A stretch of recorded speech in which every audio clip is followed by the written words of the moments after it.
दोस्तों, मैं वैभव एक बार फिर से आप सबका स्वागत करता हूं आपके अपने ऑनलाइन प्लेटफॉर्म पर। आप सभी मेरे भाई बहनों का बहुत बहुत स्वागत है। जल्दी से सारे लोग आ जाइए, फिर आज के सेशन की हम लोग शुरुआत करेंगे। साइंस के बहुत ही बेहतरीन वाले क्वेश्चंस को आज के सेशन में हम लोग डिस्कस करने वाले हैं, जो कि आपके एग्जाम के लिए काफी इंपॉर्टेंट हो सकते हैं। तो जितने मेरे भाई बहन जुड़ते चल रहे हैं, आप सब लोगों से निवेदन करूंगा कि सेशन को आप लोग लाइक कर दीजिएगा, शेयर कर दीजिएगा, ताकि बाकी साथी जो नहीं जुड़ पाए तो उन लोगों तक भी क्लास की नोटिफिकेशन पहुंच सके, बाकी भाई बहन भी क्लास के साथ जुड़ सकें। और अगर चैनल पर पहली बार है तो चैनल को सब्सक्राइब जरूर कर लेगा, ताकि जब भी हम लोग लाइव आते हैं तो उसकी नोटिफिकेशन आपको मिलती रहे। साथ ही साथ चैट बॉक्स में आपको टेलीग्राम का लिंक दिख रहा है, तो टेलीग्राम चैनल से नहीं जुड़े हैं तो जुड़ जाइएगा। आपको वहाँ पर पीडीएफ नोटिफिकेशन और बहुत सारी इंपॉर्टेंट अपडेट्स मिलती रहेंगी। साथ ही साथ अगर आप व्हाट्सअप पर चैनल पर जुड़ना चाहते हैं, व्हाट्सअप पर हमारे साथ जुड़ना चाहते हैं, तो आप इस नंबर पर मैसेज कर सकते हैं। तो आपको पर्सनली नोटिफिकेशन, पीडीएफ और बहुत सारी इंपॉर्टेंट अपडेट्स व्हाट्सअप पर भी अवेलेबल रहेंगी। ठीक है, तो चलिए पहले प्रश्न के साथ शुरुआत करते हैं। पहला प्रश्न आपके सामने है, निम्नलिखित में से किसके कारण आकाश का रंग नीला दिखाई पड़ता है? परावर्तन है, अपवर्तन है, प्रकीर्णन है या फिर व्यतिकरण? बताइएगा किसके कारण आकाश का रंग नीला दिखाई पड़ता है? परावर्तन है, अपवर्तन है, प्रकीर्णन है या फिर व्यतिकरण है? तो क्या हो जाएगा? तो पहले प्रश्न की बात करेंगे, क्या हो जाएगा करेक्ट आंसर? तो ऑप्शन संख्या सी आंसर कर दोगे, प्रकीर्णन हो जाएगा। ठीक है, प्रकीर्णन की वजह से क्या होता है, जो आकाश है उसका रंग कैसा, तो नीला दिखाई पड़ता है। ऑप्शन संख्या क्या कर दोगे, तो सी आंसर कर देंगे। ठीक है, चलिए दूसरे प्रश्न के बाद दूसरे प्रश्न की तरफ चलेंगे। दूसरा प्रश्न आपके सामने है, तालाब के किनारे खड़ा व्यक्ति तालाब की तली पर मछली को देखता है और मछली को शूट करने के लिए निशाना लगाता है। तो उसको निशाना कहाँ पर लगाना पड़ेगा? मछली के थोड़ा ऊपर, मछली के थोड़ा नीचे, मछली के थोड़ा दाईं ओर या फिर मछली के थोड़ा बाईं ओर? तो बताइएगा क्या हो जाएगा। तालाब के किनारे कोई एक व्यक्ति खड़ा है और उसे तालाब की तली पर एक मछली दिखाई पड़ रही है और उसे मछली को शूट करना है। तो उसे निशाना कहाँ लगाना होगा? मछली के कुछ ऊपर, मछली के कुछ नीचे, मछली के कुछ दाईं ओर या फिर मछली के कुछ बाईं ओर। अगर आप तालाब में या फिर जो है पानी में पैर डाल करके बैठते हो या फिर कोई नली डाल देते हो, तो आप देखोगे कि क्या होती है, तो वो अपने स्थान से थोड़ा सा ऊपर दिखाई पड़ती है। ठीक है, या फिर तालाब में पानी में किसी सिक्के को आप डाल देते हो तो क्या होता है, तो वो अपने स्थान से थोड़ा सा ऊपर की तरफ दिखाई पड़ता है। तो उसी तरीके से मछली की बात करें तो मछली भी क्या होती है, तो वो अपने स्थान से थोड़ा सा ऊपर दिखाई पड़ती है। तो अगर हमको उस पर निशाना लगाना होगा, उसको शूट करना होगा, तो हम क्या करेंगे, तो जहां पर मछली दिख रही है उसके थोड़ा सा नीचे शूट करेंगे। ऑप्शन संख्या क्या हो जाएगा, तो बी आंसर हो जाएगा। ठीक है, अब क्यों दिखती है उसके बारे में भी हम लोग आगे बात करेंगे। ठीक है, चलिए आगे बढ़ेंगे अगले प्रश्न की तरफ। रंगीन कांच के स्थान पर पोलेराइड के बने चश्मों की विशेष उपयोगिता क्या होती है? तो अगर हम लोग बात करें तो जो रंगीन कांच के स्थान पर पोलेराइड के बने जो चश्मे होते हैं, तो उनकी विशेष उपयोगिता क्या होती है? ये आंखों में चौंध उत्पन्न करने वाली प्रकाश का अवशोषण करते हैं, ये आंखों को पराबैंगनी तरंगों से सुरक्षा प्रदान करते हैं, ये आंखों में धूल मिट्टी के कणों को जाने से रोकते हैं, ये तेज प्रकाश का परावर्तन करते हैं। तो बताइएगा क्या हो जाएगा। रंगीन कांच के स्थान पर पोलेराइड के बने चश्मों की विशेष उपयोगिता क्या होती है? क्या आंसर कर देंगे, तो आंसर कर दोगे ऑप्शन संख्या ए हो जाएगा। ये आंखों में चौंध उत्पन्न करने वाले जो प्रकाश होते हैं उनका अवशोषण करते हैं। ऑप्शन संख्या क्या कर दोगे, तो ऑप्शन संख्या ए। यहाँ पर जितने मेरे भाई बहन आंसर करेंगे बिल्कुल एकदम करेक्ट हो जाएंगे। ठीक है, आगे बढ़ेंगे अगले प्रश्न की तरफ। अगले प्रश्न का आंसर करेंगे, अंशतः पानी में डूबी हुई छड़ी जो है वो टूटी हुई या फिर टेढ़ी प्रतीत होती है। अभी मैं आप लोगों को बता रहा था ना। ठीक है, तो बताइएगा क्या हो जाएगा। तो पानी में डूबी हुई जो छड़ी होती है, ठीक है, वो टूटी या थोड़ी सी टेढ़ी प्रतीत होती है। तो कारण क्या होता है? परावर्तन के कारण, अपवर्तन के कारण, पूर्ण आंतरिक परावर्तन के कारण या फिर विवर्तन के कारण? तो क्या हो जाएगा, तो करेक्ट आंसर क्या करिएगा। चलिए जल्दी से सारे मेरे भाई आंसर करेंगे। और जितने मेरे भाई बहन बाद में जुड़ रहे हैं सभी लोगों से निवेदन करूंगा कि सेशन को लाइक कीजिएगा, शेयर कीजिएगा, चैनल पर पहली बार है तो चैनल को सब्सक्राइब जरूर कर लीजिएगा। ठीक है, क्या हो जाएगा, तो इस प्रश्न का करेक्ट आंसर हो जाएगा ऑप्शन संख्या बी, अपवर्तन के कारण। ठीक है, किसके कारण? अपवर्तन के कारण। ठीक, आगे बढ़ेंगे अगले प्रश्न की तरफ। अगले प्रश्न का आंसर करेंगे, निकट दृष्टि दोष को दूर करने के लिए निम्न में से किस लेंस का प्रयोग करना चाहिए? अवतल लेंस का, उत्तल लेंस का, द्विफोकस लेंस का या फिर बेलनाकार लेंस का? बताइएगा। तो निकट दृष्टि दोष को दूर करने के लिए कौन से लेंस का प्रयोग करना चाहिए? अवतल लेंस का, उत्तल लेंस का, द्विफोकस लेंस का या फिर बेलनाकार लेंस का? तो क्या हो जाएगा, करेक्ट आंसर क्या कर दोगे, तो ऑप्शन संख्या ए आंसर करिएगा, अवतल लेंस। ठीक है, क्या हो जाएगा, तो कॉनकेव लेंस का प्रयोग करना चाहिए। ठीक है, अवतल लेंस का प्रयोग करना चाहिए। आगे बढ़ेंगे अगले प्रश्न की तरफ। अगले प्रश्न का आंसर करेंगे, पानी में हवा का बुलबुला वैसे ही काम करेगा जैसे करता है कौन? उत्तल दर्पण, उत्तल लेंस, अवतल दर्पण, अवतल लेंस। पानी में हवा का बुलबुला वैसे ही काम करता है जैसे उत्तल दर्पण काम करता है, या फिर उत्तल लेंस काम करता है, या अवतल दर्पण काम करता है, या फिर अवतल लेंस काम करता है। क्या हो जाएगा, इस प्रश्न का आंसर करेंगे। चलिए जल्दी से सारे मेरे भाई आंसर करेंगे। क्या हो जाएगा, तो आंसर कर दोगे ऑप्शन संख्या डी हो जाएगा, अवतल लेंस। ठीक है, क्या हो जाएगा, तो अवतल लेंस कर दोगे, ऑप्शन संख्या डी बिल्कुल करेक्ट आंसर हो जाएगा। आगे बढ़ेंगे अगले प्रश्न की तरफ। आकाश का रंग नीला हमको दिखाई पड़ता है क्योंकि, बताइएगा क्या हो जाएगा, क्योंकि ये प्रश्न हम लोग अभी आज ही के सेशन में किए हैं। पहला प्रश्न इसी से संबंधित था। बताइएगा क्या हो जाएगा, आकाश का रंग नीला होता है क्योंकि विभिन्न रंगों का मिश्रण नीला रंग उत्पन्न करता है। धूल के कणों के कारण प्रकाश का प्रकीर्णन होता है, प्रकाश का विवर्तन हो जाता है, या फिर पानी की बूंदों के द्वारा प्रकाश का परावर्तन होता है। क्या आंसर हो जाएगा, तभी हम लोगों ने पढ़ा था आकाश का जो नीला रंग होता है वो कैसे, वो प्रकीर्णन की वजह से होता है। ऑप्शन संख्या क्या आ जाएगा, तो बी आंसर कर दोगे। क्या हो जाएगा, ऑप्शन संख्या बी आंसर कर देंगे। ठीक है, आगे बढ़ेंगे अगले प्रश्न की तरफ। अगले प्रश्न का आंसर करेंगे। कुछ परिवहन वाहनों में अतिरिक्त पीली बत्तियां होती हैं, ऐसा किस लिए होता है। ठीक है, आप कई सारे वाहनों में देखोगे कि पीली लाइट्स लगी होती हैं, तो उसका कारण क्या होता है। पीली बत्ती कम विद्युत ऊर्जा खर्च करती है। पीली प्रकाश जो है सड़क पर चलते हुए आदमियों की आंखों में चमक उत्पन्न नहीं करती है। पीला प्रकाश कोहरे को भेदता है जिससे सड़क साफ दिखाई पड़ती है। उपरोक्त में से कोई नहीं।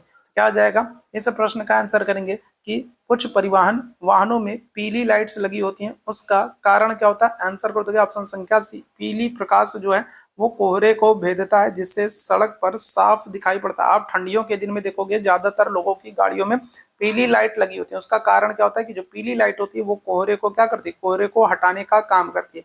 ठीक है, ऑप्शन संख्या क्या आ जाएगा, तो सी आंसर कर दें। आगे बढ़ेंगे अगले प्रश्न की तरफ। निम्न में से रंगीन कौन से रंग रंगीन टीवी के रंगों में प्रयुक्त होते हैं, बताइएगा क्या हो जाएगा। तो कौन से रंग हैं जो रंगीन टीवी में प्रयुक्त होते हैं। पीला, हरा, नीला, सफेद, काला, लाल व हरा, लाल, हरा, नीला, या फिर नारंगी, गुलाबी, नीला। तो बताइएगा क्या हो जाएगा। तो अगर हम लोग रंगीन टीवी की बात करें, कलर टीवी की बात करें, तो इसके रंगों में कौन से प्रयुक्त होते हैं। क्या आंसर कर दोगे, तो आप आंसर कर दोगे लाल। ठीक है, क्या हो जाएगा, तो लाल। ठीक है, हरा, हरा, और क्या हो जाएगा, और नीला। ठीक है, लाल, हरा और नीला। अच्छा, लाल, हरा, नीला कहाँ पर आपको दिख रहा है, ऑप्शन संख्या सी हो जाएगा। ठीक है, क्या हो जाएगा, तो लाल, हरा, नीला। ठीक है, अच्छा यहाँ पर आपको एक चीज और ध्यान रखना है। ठीक है, यहाँ पर आपको एक चीज और ध्यान रखना है कि जो ये लाल, हरा, नीला है, तो ये क्या है, तो ये प्राथमिक रंग है। ठीक है, क्या है, तो ये प्राथमिक रंग है। लास्ट ईयर आपसे प्राथमिक रंग पूछा गया था। ठीक है, लास्ट ईयर आपसे पूछा गया था कि प्राथमिक रंग कौन से होते हैं। तो क्या हो जाएगा, तो अगर हम लोग बात करें तो लाल, हरा, नीला। ठीक है, इसको आप कैसे याद रख सकते हो, आप इसको गोबर की तरीके से भी याद रख सकते हो। ठीक है, गोबर सबके घर में होता है। ठीक है, क्या होता है, GBR। ठीक है, जी फॉर क्या हो जाएगा, ग्रीन हो गया, बी फॉर ब्लू हो गया, और आर फॉर रेड हो गया। तो इस तरीके से नहीं बोलेंगे। प्राथमिक रंग अगर हम लोग बात करेंगे तो क्या हो जाएगा, तो आप गोबर याद रखिएगा। ठीक है, लाल, हरा, नीला। ठीक है, तो याद रखिएगा। आगे बढ़ेंगे अगले प्रश्न की तरफ। अगले प्रश्न का आंसर करेंगे। चंद्रमा के तल पर स्थित प्रेक्षक को आकाश का रंग कैसा प्रतीत होता है। अगर हम लोग बात करें तो अगर हम लोग बात करें अंतरिक्ष से आकाश को देखने पर आकाश का रंग कैसा प्रतीत होता है, या फिर कहें चंद्रमा के तल से, ठीक है, आकाश को देखने पर आकाश का रंग कैसा प्रतीत होता है। हल्का पीला, नारंगी, नीला, या फिर काला। क्या आ जाएगा, तो करेक्ट आंसर क्या कर देंगे, करेक्ट आंसर हो जाएगा आपका। ठीक है, क्या करोगे, आंसर हो जाएगा आपका ऑप्शन संख्या डी, काला हो जाएगा। ठीक है, क्या हो जाएगा, तो ऑप्शन संख्या क्या कर दोगे, तो डी आंसर कर दोगे, काला हो जाएगा। ठीक है, आगे बढ़ेंगे अगले प्रश्न की तरफ। निकलते और छिपते समय सूर्य का रंग लाल क्यों दिखाई पड़ता है, तो बताइएगा। निकलते और छिपते समय अगर हम लोग बात करेंगे तो जब सूर्य निकलता है और जब सूर्य अस्त होता है, तो दोनों ही समय अगर हम लोग बात करें, सूर्य के निकलते समय और सूर्य के अस्त होते समय या डूबते समय अगर हम लोग बात करेंगे, तो सूर्य का रंग लाल दिखता है। क्यों दिखता है, वातावरण अधिक तरंग दैर्ध्य के प्रकाश की अपेक्षा कम तरंग दैर्ध्य का प्रकाश अधिक मात्रा में अवशोषित करता है। लाल प्रकाश का अधिक मात्रा में उत्सर्जन करता है। वातावरण अधिक तरंग दैर्ध्य के प्रकाश को कम तरंग दैर्ध्य के प्रकाश की अपेक्षा अधिक अवशोषित करता है। कम तरंग दैर्ध्य के प्रकाश का प्रकीर्णन अधिक तरंग दैर्ध्य के प्रकाश की अपेक्षा अधिक होता है। तो बताइएगा क्या हो जाएगा, इस प्रश्न का आंसर करेंगे। क्या हो जाएगा, तो अगर हम लोग बात करें तो सूर्य का लाल रंग जो है वो निकलते और छिपते समय दिखाई पड़ता है, क्योंकि ऑप्शन संख्या ए बिल्कुल करेक्ट हो जाएगा। वातावरण जो है वो अधिक तरंग दैर्ध्य के प्रकाश की अपेक्षा कम तरंग दैर्ध्य के प्रकाश का अधिक मात्रा में क्या कर लेता है, अवशोषण कर लेता है। ऑप्शन संख्या यहाँ पर ए बिल्कुल करेक्ट है। आगे बढ़ेंगे अगले प्रश्न की तरफ। पेरिस्कोप किस सिद्धांत पर काम करता है। पेरिस्कोप की अगर हम लोग बात करें तो ये किस सिद्धांत पर काम करता है, केवल परावर्तन के सिद्धांत पर, केवल अपवर्तन के सिद्धांत पर, परावर्तन और व्यतिकरण के सिद्धांत पर, या फिर परावर्तन और अपवर्तन के सिद्धांत पर। पेरिस्कोप किस सिद्धांत पर काम करता है, चलिए जल्दी से बताएंगे। बहुत ही महत्वपूर्ण वाले साइंस के हम लोग क्वेश्चंस कर रहे हैं और यहाँ से निश्चित रूप से आपके एग्जाम में आपको प्रश्न देखने को मिलेंगे। जितने मेरे भाई बहन जुड़ते चल रहे हैं तो आप लोगों से निवेदन करूंगा कि सेशन को आप लोग लाइक और शेयर जरूर कीजिए। चैनल पर पहली बार है तो सब्सक्राइब जरूर करिए। शेयर कर देंगे तो आपके जो बाकी भाई बहन है जो इस क्लास के साथ नहीं जुड़ पाए, जिनको इस क्लास के विषय में जानकारी नहीं है, जिनके पास इस क्लास की नोटिफिकेशन नहीं पहुंची है, तो उन सब लोगों तक भी क्लास की नोटिफिकेशन पहुंच जाएगी, वो लोग भी इस क्लास के साथ जुड़ सकेंगे, उनके लिए भी हेल्पफुल हो सकेगी। साथ ही साथ अगर आप सब्सक्राइब कर लोगे तो जब भी हम लोग लाइव आते हैं तो आपको इसकी नोटिफिकेशन मिलती रहेगी। एकदम चुने हुए चुनिंदा प्रश्न आप लोगों के लिए साइंस के करा रहा हूं और निश्चित रूप से आपको क्या होगा, यहाँ से आपको प्रश्न देखने को मिलेंगे। बताइएगा क्या हो जाएगा, तो पेरिस्कोप किस सिद्धांत पर काम करता है, क्या आंसर करिएगा, तो आंसर कर देंगे क्या हो जाएगा, ऑप्शन संख्या ए आंसर कर दोगे, परावर्तन के सिद्धांत पर। ठीक है, किसके, तो परावर्तन के सिद्धांत पर। ठीक, आगे बढ़ेंगे अगले प्रश्न की तरफ। पूर्ण आंतरिक परावर्तन उस समय होता है जब प्रकाश एक माध्यम से दूसरे माध्यम में जाता है जिसका अपवर्तनांक अधिक होता है, जिसका अपवर्तनांक कम होता है, जिसका अपवर्तनांक समान होता है, या फिर क्रांतिक कोण से कम कोण पर होता है। तो बताइएगा पूर्ण आंतरिक परावर्तन उस समय होता है जब प्रकाश एक माध्यम से दूसरे माध्यम में जाता है, क्या हो जाएगा, जिसका अपवर्तनांक अधिक होगा, अपवर्तनांक कम होगा, जिसका अपवर्तनांक समान होगा, या फिर क्रांतिक कोण से कम हो जाएगा। क्या आंसर कर देंगे, तो आंसर कर देंगे जिसका अपवर्तनांक क्या हो जाएगा, अधिक हो जाएगा। ऑप्शन संख्या क्या करोगे, तो ऑप्शन संख्या ए आंसर करिएगा। ठीक है, क्या हो जाएगा, ऑप्शन संख्या ए आंसर करेंगे। क्लियर है। ठीक है, आप लोगों के लिए एकदम चुने हुए प्रश्न करा रहा हूँ। ठीक है, एकदम छांट छांट करके एकदम चुने हुए प्रश्न लेकर के आ रहा हूँ जो कि आपके एग्जाम में पूछे आने की जिनकी प्रबल संभावना है। तो कम से कम एक बार आप लोग शेयर कर दो। ठीक है, थोड़ा सा तो इतना आप लोग कर सकते हो, एक बार आप लोग शेयर कर दो। सूक्ष्मदर्शी के अभिदृश्य की फोकस दूरी क्या होती है, बताइएगा। नेत्रिका की फोकस दूरी से कम होती है, नेत्रिका की फोकस दूरी से अधिक होती है, नेत्रिका की फोकस दूरी के बराबर होती है, या फिर 25 सेंटीमीटर। बताइएगा क्या हो जाएगा, तो सूक्ष्मदर्शी के अभिदृश्यक ऑब्जेक्टिव की फोकस दूरी क्या होती है, इस प्रश्न का आंसर करेंगे क्या हो जाएगा। चलिए जल्दी से बताएंगे क्या हो जाएगा, तो सूक्ष्मदर्शी के अभिदृश्यक की जो फोकस दूरी होती है वो क्या होती है, नेत्रिका की फोकस दूरी से कम होती है, नेत्रिका की फोकस दूरी से अधिक होती है, नेत्रिका की फोकस दूरी के बराबर होती है, या फिर 25 सेंटीमीटर। क्या हो जाएगा, तो आंसर कर दोगे ऑप्शन संख्या ए हो जाएगा, नेत्रिका की फोकस दूरी से क्या होती है, कम होती है। ठीक है, क्या हो जाएगा, नेत्रिका की फोकस दूरी से कम हो जाती है। ऑप्शन संख्या क्या करेंगे, ए आंसर कर देंगे। ठीक है, आगे बढ़ेंगे अगले प्रश्न की तरफ। मृग मरीचिका कारण होता है, बताइएगा। मोस्ट इंपॉर्टेंट क्वेश्चन है, मृग मरीचिका कारण क्या होगा, ताप के साथ वायु के अपवर्तनांक में परिवर्तन, पूर्ण आंतरिक परावर्तन, उच्च ताप पर वायु द्वारा प्रकाश का अवशोषण, या फिर प्रकाश का ध्रुवण। तो मृग मरीचिका किसका कारण होता है, क्या आंसर कर देंगे, मृग मरीचिका किसका कारण होता है। चलिए जल्दी से सारे मेरे भाई आंसर करेंगे, क्या हो जाएगा, पूर्ण आंतरिक परावर्तन। ऑप्शन संख्या क्या हो जाएगा, तो बी आंसर कर देंगे, क्या हो जाएगा, पूर्ण आंतरिक परावर्तन। ठीक है, आगे बढ़ेंगे अगले प्रश्न की तरफ। आंख के भीतर प्रवेश करने वाले प्रकाश की मात्रा को कौन नियंत्रित करता है। ठीक है, तो आंख के भीतर प्रवेश करने वाले प्रकाश की मात्रा को कौन नियंत्रित करता है, रेटिना, लेंस, आंख के उपतारा, या फिर पलकों के द्वारा। बताइएगा क्या हो जाएगा, तो आंख के भीतर प्रवेश करने वाले प्रकाश की मात्रा, आंख के भीतर प्रवेश करने वाले प्रकाश की मात्रा को कौन नियंत्रित करता है, रेटिना के द्वारा, लेंस के द्वारा, आंख के उपतारा के द्वारा, या फिर पलकों के द्वारा। तो क्या हो जाएगा इस प्रश्न का आंसर, चलिए जल्दी से बताएंगे, तो आंसर कर दोगे ऑप्शन संख्या सी हो जाएगा। ठीक है, क्या हो जाएगा, ऑप्शन संख्या सी हो जाएगा, आंख के उपतारा के द्वारा। ठीक है, क्या हो जाएगा, तो आंसर क्या कर देंगे, तो ऑप्शन संख्या सी आंसर कर देंगे, क्या हो जाएगा, आंख के उपतारा के द्वारा। ठीक है, याद रखिएगा। आगे बढ़ेंगे अगले प्रश्न की तरफ। संयुक्त सूक्ष्मदर्शी की आवर्धन क्षमता बढ़ाई जा सकती है। अगर हम लोग बात करें तो संयुक्त सूक्ष्मदर्शी की आवर्धन क्षमता बढ़ाई जा सकती है दोनों लेंस अधिक फोकस दूरी के प्रयुक्त करके, कम फोकस दूरी का अभिदृश्यक लेंस प्रयुक्त करके, कम फोकस दूरी की नेत्रिका लेंस प्रयुक्त करके, या फिर दोनों लेंस कम फोकस दूरी के प्रयुक्त करके। संयुक्त सूक्ष्मदर्शी की आवर्धन क्षमता को बढ़ाया जा सकता है, किस प्रकार बढ़ाया जा सकता है, दोनों लेंस अधिक फोकस दूरी के प्रयुक्त करके, कम फोकस दूरी का विदृश्यक लेंस प्रयुक्त करके, कम फोकस दूरी की नेत्रिका लेंस को प्रयोग करके, या फिर दोनों लेंस कम फोकस दूरी के प्रयुक्त करके। क्या हो जाएगा, आंसर कर दोगे ऑप्शन संख्या क्या हो जाएगा, तो डी आंसर कर दोगे, दोनों लेंस कम फोकस दूरी के प्रयुक्त करके। ऑप्शन संख्या क्या हो जाएगा, तो डी आंसर कर देंगे। ठीक है, आगे बढ़ेंगे अगले प्रश्न की तरफ।